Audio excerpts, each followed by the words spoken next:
यह किसके लिए है? आलसी लोगों के लिए, उन अचीवर्स के लिए जो अपने काम के अलावा चीज़ें करना चाहते हैं, उन एम्प्लॉयज़ के लिए जो रोज़ रोज़ के काम से स्ट्रेस्ड हैं।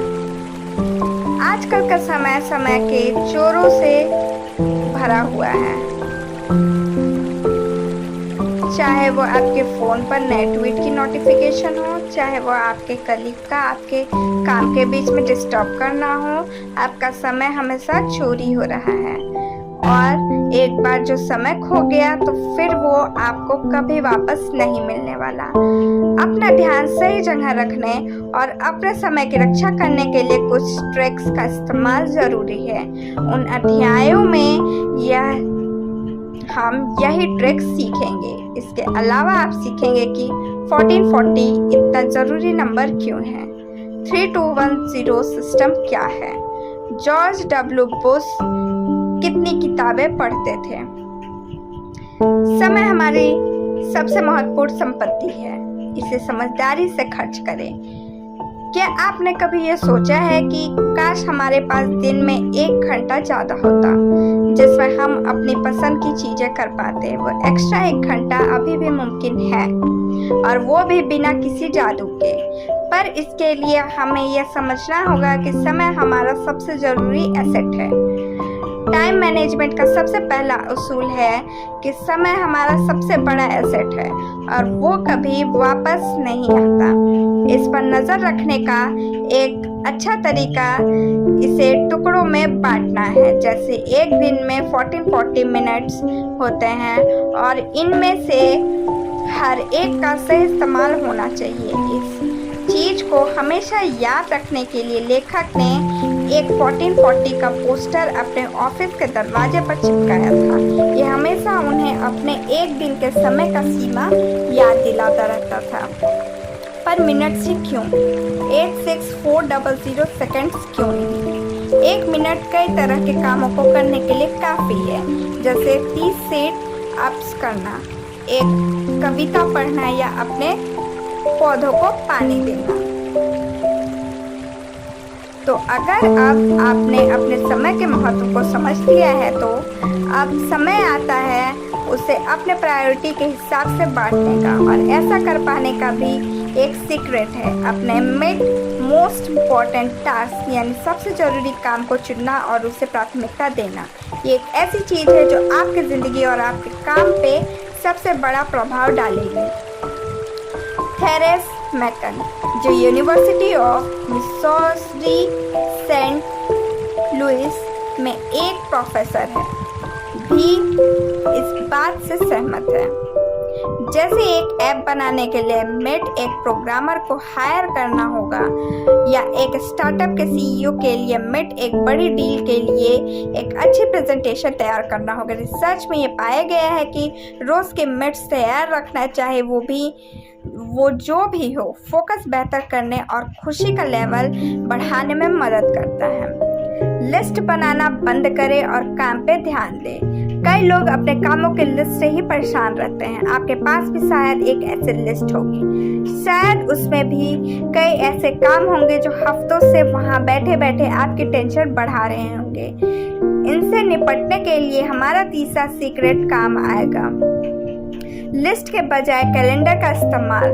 शोध में ये पाया गया कि एक काम की लिस्ट में से लगभग 41% काम कभी पूरे नहीं होते हैं।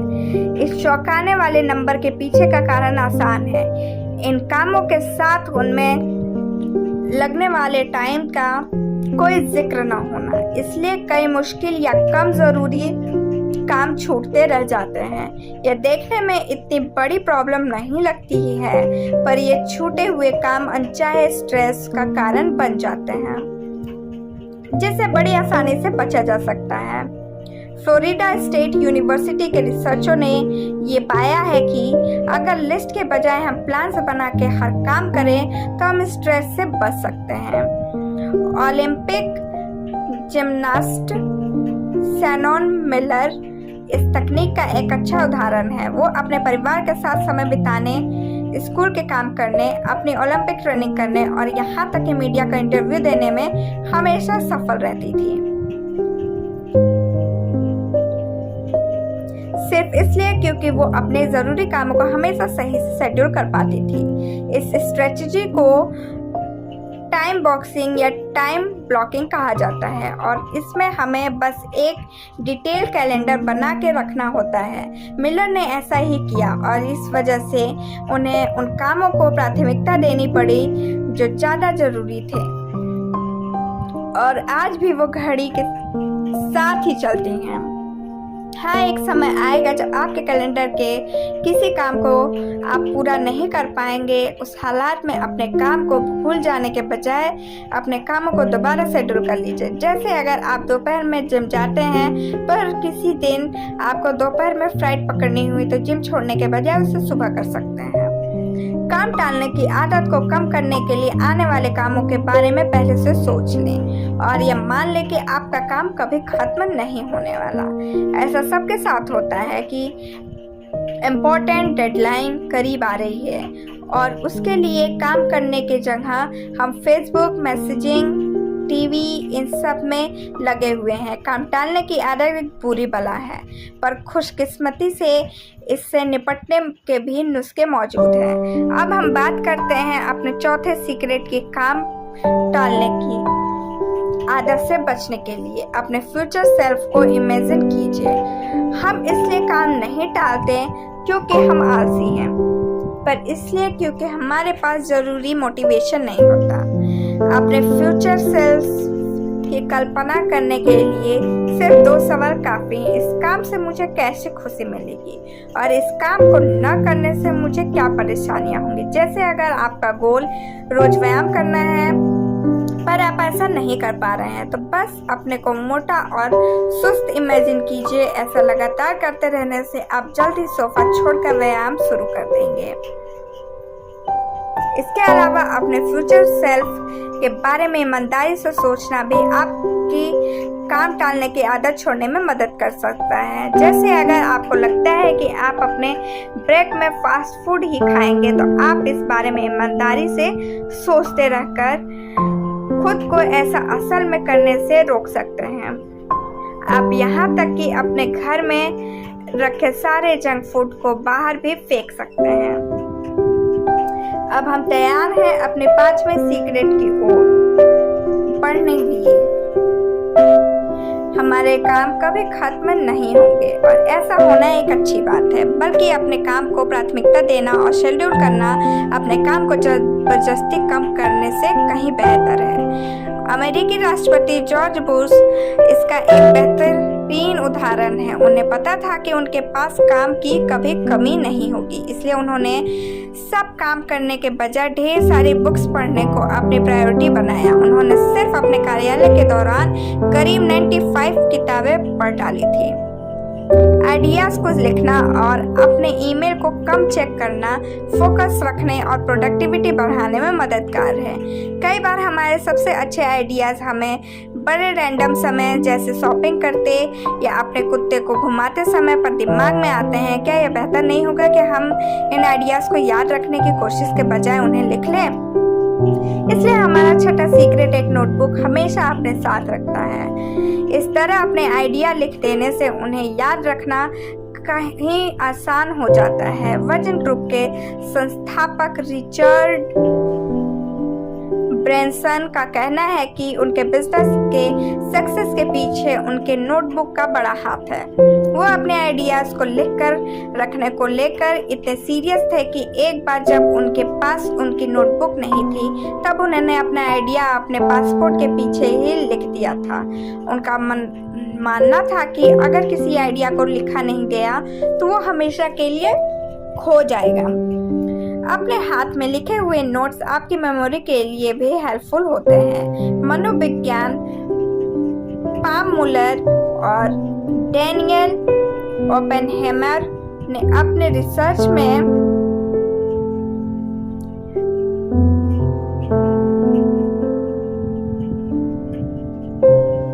पाया है कि जो स्टूडेंट्स टेड टॉक्स के दौरान अपने हाथ में नोट्स बनाते थे वो उन उन लोगों से ज़्यादा अच्छे से चीज़ें याद रख पाते थे जो अपने लैपटॉप पर नोट्स बना रहे थे। अपने विचारों को लिखना बहुत ज़रूरी है, उतना ही ज़रूरी जितना ज़रूरी अपने शेड्यूल को नियमित बनाए रखना है। यहीं पर 7वां सीक्रेट काम आता है। हमें अपने ईमेल पर हर वक्त चेक नहीं करने चाहिए, वरना दूसरे लोग आपका समय अपने हिसाब से चलाने लगेंगे। आम धारणा के उलट पर वक्त ईमेल चेक करना काउंटर प्रोडक्टिव यानी अनुत्पादक होता है। हर वक्त ईमेल चेक करना जुआ खेलने जैसा है। ज़्यादातर हमें कोई नया मैसेज नहीं आता, पर हम फिर भी दाव खेलते हैं इस उम्मीद में कि कोई नया मैसेज अभी आ जाएगा, ठीक जुए की तरह।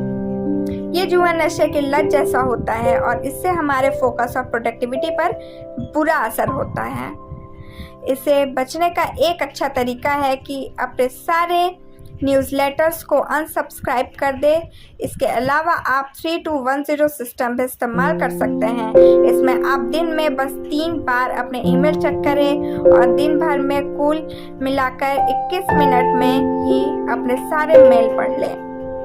अपने समय को अपना बनाएं और चीज़ों को मना करना सीखें। अगर आपने अभी कभी ऑफिस में काम किया है तो आपको पता होगा कि ऑफिस मीटिंग्स कितनी बोरिंग होती है, पर मीटिंग्स के साथ सिर्फ यही एक दिक्कत नहीं है। हमारा 8वां सीक्रेट यही है, ज़्यादातर मीटिंग्स इनएफिशिएंट यानी अप्रभावी होता है और उनका इस्तेमाल बिल्कुल आखिर में करना चाहिए। 2015 में एक सर्वे के अनुसार 35% लोगों ने कहा कि वीकली स्टेट्स मीटिंग समय को बर्बादी है। इसकी वजह है सारी मीटिंग्स में छोटी छोटी बातों पर समय ज़्यादा बर्बाद किया जाता है, जो पार्किंसंस लॉ में भी बताया गया है। मीटिंग्स में आमतौर पर ज़्यादा बोलने वालों का दबदबा रहता है, जो दूसरों को मीटिंग्स में कुछ भी कहने से रोकता है। ये कई बार जरूरी जानकारी के पहुंच न पाने की वजह बन जाता है। पर अगर मीटिंग करना बहुत ज़रूरी है तो लोगों से बैठकर बात करने के बजाय उनसे खड़े होकर मीटिंग करें। यह सुनने में अजीब लगेगा, पर वाशिंगटन यूनिवर्सिटी के शोधकर्ताओं के अनुसार खड़े होकर की गई मीटिंग्स में तालमेल बेहतर होता है, आइडिया से जुड़ाव कम होता है, लोगों के बीच एंगेजमेंट भी बेहतर होता है और प्रॉब्लम सॉल्विंग ज़्यादा प्रभावी होता है। याहू कंपनी की सीईओ मेरिसा मायर एक और अच्छी टिप देती है, मीटिंग सिर्फ मिनट के अंतराल की ही रखी जाए, जिससे हम एक हफ्ते में 70 मीटिंग्स तक रखी जा सकती है। अगर यही मीटिंग्स आधे घंटे की होती तो इतनी मीटिंग्स रख पाना पॉसिबल नहीं होता। दूसरे शब्दों में मीटिंग का टाइम कंट्रोल करने से आप दूसरों का टाइम लेने से रोक सकते हैं। ये एक ज़रूरी पॉइंट है, क्योंकि दूसरे हमेशा आपका टाइम लेने की कोशिश करेंगे। ये बात हमारे 9वें सीक्रेट के लिए याद रखना ज़रूरी है। अपने गोल्स को पाने के लिए दूसरों को ना कहना ज़रूरी है। अगर आप किसी काम को हाँ कहते हैं तो आपको किसी न किसी चीज़ को ना कहना ही पड़ता है। ओलंपिक रोवर सारा हेंडरशॉट ने लोगों को ना कहने की कला में महारत हासिल करके ही 2012 के ओलंपिक्स के फाइनलिस्ट में अपनी जगह बनाई थी। साथ ही साथ रिसर्च में ये पाया गया है कि लोगों को ना कह सकने वाले लोग ज़्यादा खुश और ऊर्जा से भरपूर होते हैं। 80 आउट ऑफ 20 रूल और खुद से ईमानदारी से पूछे गए कुछ सवाल आपकी कार्य क्षमता और संतुष्टि बढ़ा सकते हैं। अब तक आपने ये देखा होगा कि कैसे हमें अपने कीमती समय का इस्तेमाल उन चीज़ों के लिए करना चाहिए जिनका असर सबसे ज़्यादा होना है। इस गोल को अचीव करने में 10वां सीक्रेट हमारी मदद कर सकता है। परेटो 80 आउट ऑफ 20 प्रिंसिपल का इस्तेमाल हम सक्सेस के शॉर्टकट के रूप में कर सकते हैं। 1890 में इटालियन फिलोसोफर और इकोनॉमिस्ट दामासो पेरेटो ने ये पाया कि उनके बगीचे के सिर्फ 20% मटर के पौधे ही 80% अच्छी और स्वस्थ मटर पैदा कर रहे हैं। उन्होंने इस बात को एक जनरल प्रिंसिपल के रूप में डेवलप किया, जिसे हम आज पेरेटो 80 आउट ऑफ 20 रूल के नाम से जानते हैं। इसका इस्तेमाल कई जगहों पर किया जा सकता है। जैसे इस रूल का इस्तेमाल करके आप अपनी कंपनी के खराब कर्मचारियों को निकाल कर बचे हुए लोगों पर फोकस कर सकते हैं, क्योंकि वो बचे हुए 20% लोग ही आपके 80% काम को करते हैं। ऐसा करने से आपकी कंपनी की कार्य क्षमता में एक अच्छा सुधार होगा। इसके अलावा आप अपने हफ्ते के शेड्यूल का विश्लेषण करके ये फैसला कर सकते हैं कि उस हफ्ते के सारे कामों में कौन सी 20% चीजें आपके ऊपर सबसे ज्यादा असर डाल रही थी। 80 out of 20 रूल के अलावा आप अपने सामने रखे कामों को भी उनके विश्लेषण की मदद से बेहतर कर सकते हैं। 11वां सीक्रेट इसी काम के लिए बनाया गया है। इसके मुताबिक अपने स्किल्स को जज करते रहने और उस हिसाब से अपने कामों को बढ़ते रहने से आपकी कार्य क्षमता बढ़ जाती है। हार्वर्ड बिजनेस रिव्यू में छपा एक एक्सपेरिमेंट इसका एक अच्छा उदाहरण है। एक एक्सपेरिमेंट के अनुसार करीब 43% कर्मचारी अपने काम में नाखुश हैं। सिर्फ कुछ सिंपल सवाल पूछकर प्रोफेसर्स ने जरूरी काम को आसानी से बचा लिया था, जिससे उन्होंने एक हफ्ते में करीब 8 घंटे एक्स्ट्रा बचाए थे। वो 3 सवाल थे। ये काम कंपनी के लिए कितना जरूरी है? क्या ये काम कोई और कर सकता है? और अगर मेरे पास सिर्फ आधा ही टाइम होता तो मैं ये काम कैसे करता? हर दिन का एक थीम बनाना और छोटे कामों को पहले करना कार्य क्षमता बढ़ाता है। क्या आपको ऑफिस में फोकस करने में समस्या होती है? हम में से ज्यादातर लोगों को ये समस्या होती है और इसके लिए एक छोटी सी सलाह दूर तक जाती है। यही हमारा 12वां सीक्रेट है, जो कहता है कि अपने काम को ऐसे हिस्सों में बांट लेना चाहिए जिन्हें बार बार करने पर काम ज्यादा इफेक्टिव हो जाए। इसका एक अच्छा उदाहरण जैक डोर्से से आता है, जो ट्विटर के सह संस्थापक और स्क्वायर के सीईओ हैं। उनका कहना है कि उनकी सक्सेस के पीछे हर दिन को एक थीम बना लेने का बड़ा हाथ है। जैसे सोमवार वो मैनेजमेंट को देते थे, तो बुधवार वो मार्केटिंग को देते थे और रविवार वो सोच विचार फीडबैक और अगले हफ्ते की रणनीति के लिए रखते थे। हम एंटरप्रेन्योर कोच डैन सलीवन का उदाहरण भी ले सकते हैं। उनके अनुसार अपने हफ्ते को 3 तरह के दिनों में बांटना फोकस बनाए रखने में मदद करता है। पहले स्टेप के दिन को फोकस डे कहते हैं, जो जरूरी काम के लिए है। दूसरे टाइप को बफर डे कहते हैं, जो ईमेल्स के जवाब देने, मीटिंग्स करने, काम बांटने और पेपर वर्क निपटाने के लिए होते हैं। तीसरे टाइप के दिन फ्री डे होते हैं, जिस दिन कोई काम नहीं किया जाता। ऐसे दिनों को घर छुट्टी और चैरिटी जैसे कामों के लिए रखा जाता है। अपनी कार्य क्षमताओं को बनाए रखने का एक आसान तरीका अपने छोटे कामों को तुरंत करना है। यह हमारा 13वां सीक्रेट है कि आपको अपने उन कामों को तुरंत कर लेना चाहिए जिन्हें करने में सिर्फ 5 मिनट या उससे कम लगते हैं। इसका एक उदाहरण लेखक के लाइफ से ही आता है। एक बार उनकी बहन डेबी ने उन्हें एक ईमेल किया, पर वापस मेल करने के बजाय लेखक ने डेबी को फोन किया ताकि वो उनसे बात कर सके। डेबी को सीधे फोन करके लेखक ने खुद को इस काम को याद रखने की मेंटल एनर्जी खर्च करने से बचा लिया। अगर ये काम वो अपनी टू डू लिस्ट में डालते तो शायद वो ये छोटा सा काम कभी न कर पाते। एनर्जी लेवल को एक सुबह की आदत और एक आसान तकनीक से बढ़ाएं। सुबह 6 बजे उठना, 45 मिनट्स के लिए वर्कआउट करना और फिर एक स्वादिष्ट प्रोटीन रिच नाश्ता बनाना। सुनने में यह बड़ा मुश्किल लगता है, पर हमारे 14वें सीक्रेट के मुताबिक ये करना जरूरी है। 14वां सीक्रेट ये कहता है कि सुबह का पहला घंटा आपकी हेल्थ को बेहतर बनाने के लिए जरूरी है। सुबह की शुरुआत एक वर्कआउट से करना आपकी रचनात्मक के लिए फायदेमंद है। हम यहाँ न्यूयॉर्क बेस्ट सेलर लेखक डैन मिलर को देख सकते हैं, जो अपने सुबह की शुरुआत आधे घंटे ध्यान और 45 मिनट वर्कआउट और ऑडियो प्रोग्राम्स को सुनकर करते हैं। इस दौरान वे खुद को फोन या न्यूज से दूर रखते हैं और अपने दिन की शुरुआत को पूरी तरह पॉजिटिव और प्रेरणादायक अनुभव को देते हैं। उनका ये भी दावा है कि उन्हें अपने सबसे अच्छे आइडिया इसी वक्त आते हैं। एक अच्छा नाश्ता और ढेर सारा पानी पीना आपकी सुबह की एनर्जी को और भी बढ़ा सकता है। ये आइडिया बेस्ट सेलिंग लेखक और पॉडकास्ट होस्ट शॉन स्टीवेंसन के लिए एक बड़ी बात है। उनका मानना है कि एनर्जी ही सब कुछ है, इसलिए वे अपने दिन की शुरुआत एक इनर बाथ से करते हैं, जिसमें वो करीब 800 ml पानी पीते हैं ताकि उनके शरीर के सारे गंदगी निकल जाए।